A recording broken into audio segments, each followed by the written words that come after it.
O processo de montagem da parede curva é o mesmo das anteriores. O que a diferencia é a marcação, que parte do raio de curvatura que ela vai ter. Por isso, para se montar uma parede curva, é preciso ter antes de tudo a medida do raio da parede e a localização da origem do raio. Vamos ver então como fazer uma parede curva. Depois de determinar onde fica a origem do raio, com uma linha presa a um lápis, coloque a medida do raio na ponta da linha até a ponta do lápis e risque no chão o raio da parede. Você também pode levar essa marcação pronta em um gabarito e fazer sua transferência para o piso. Depois que a marcação no piso estiver pronta, você faz a transferência da marcação para o teto e prepara a colocação das guias. Aqui atenção, porque as guias devem ser cortadas em uma aba e na alma para poderem formar a curvatura. A fixação das guias é feita de acordo com o raio da curvatura da parede.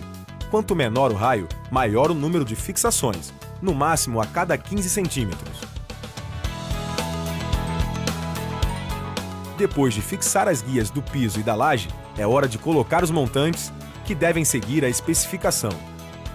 Uma regra básica para paginar os montantes é dividir a medida do raio por 5, ou seja, a distância entre os montantes será de 1/5 do raio. E lembre-se, a distância máxima entre os montantes é sempre de 60 centímetros. Fixe os montantes às guias do piso e à da laje por meio de parafusos ou alicate puncionador. Com a estrutura pronta, você pode começar o chapeamento. Nas paredes curvas, você pode colocar as chapas na posição horizontal, porque assim elas se curvam mais facilmente. Além das chapas de 12,5 mm, podemos utilizar as chapas de 9,5 mm e as chapas de 6,4 mm. Essas duas foram desenvolvidas especialmente para a construção de elementos curvos. O que determina a espessura da chapa a ser utilizada é o raio de curvatura da parede. Você também pode umedecer a chapa para facilitar a curvatura e utilizar gabaritos para formatar a chapa de acordo com a sua necessidade. Mas atenção! Toda vez que se utiliza as chapas de 9,5 e de 6,4 mm, deve-se aplicar 2 camadas de chapas. Para ilustrar a montagem, utilizaremos as chapas de 6,4 mm curvadas a seco, sem o uso de gabaritos. As chapas devem ser apoiadas nos montantes e afastadas do piso. As emendas das chapas não podem coincidir no alinhamento, nos lados opostos da parede e na sobreposição das chapas. As juntas verticais, formadas pelos topos das chapas, também devem ser desencontradas.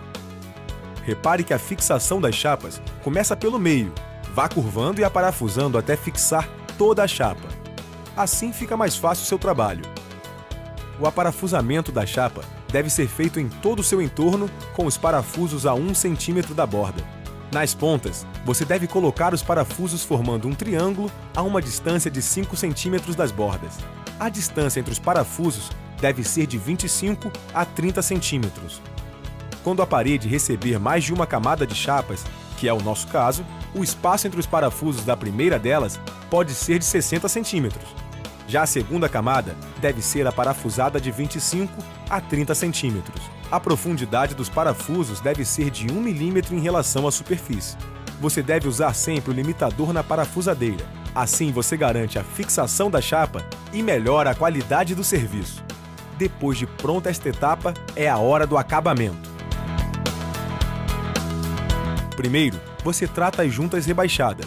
Depois, as do topo, os encontros em ângulo e, por fim, a cabeça dos parafusos. Desta forma, você elimina a possibilidade de sobrepormos acabamentos e criarmos volumes nas juntas. Prepare a massa conforme instruções na embalagem. O acabamento deve ser feito em 3 demãos.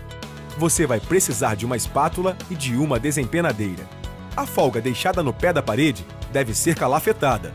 A primeira demão é chamada de massa, fita, massa. Você deve aplicar uma camada de massa em toda a junta. Depois, você deve colocar a fita JT e retirar o excesso de massa, apertando bem a fita para não ficar com bolhas ou vazios. No mesmo instante que retirar o excesso, você deve recobrir a fita com massa enquanto estiver úmida. Após a secagem da primeira demão, que dura em torno de 40 minutos, você vai aplicar a segunda demão.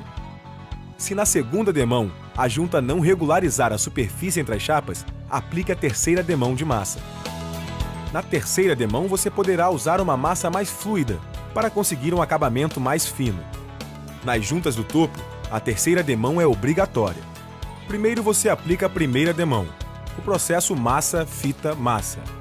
Depois, você vai aplicar a segunda demão de massa com a desempenadeira, posicionando-a a partir da borda da junta em ambos os lados, abrindo a junta em 60 cm de largura. Para finalizar, aplique a terceira demão sobre o eixo da junta.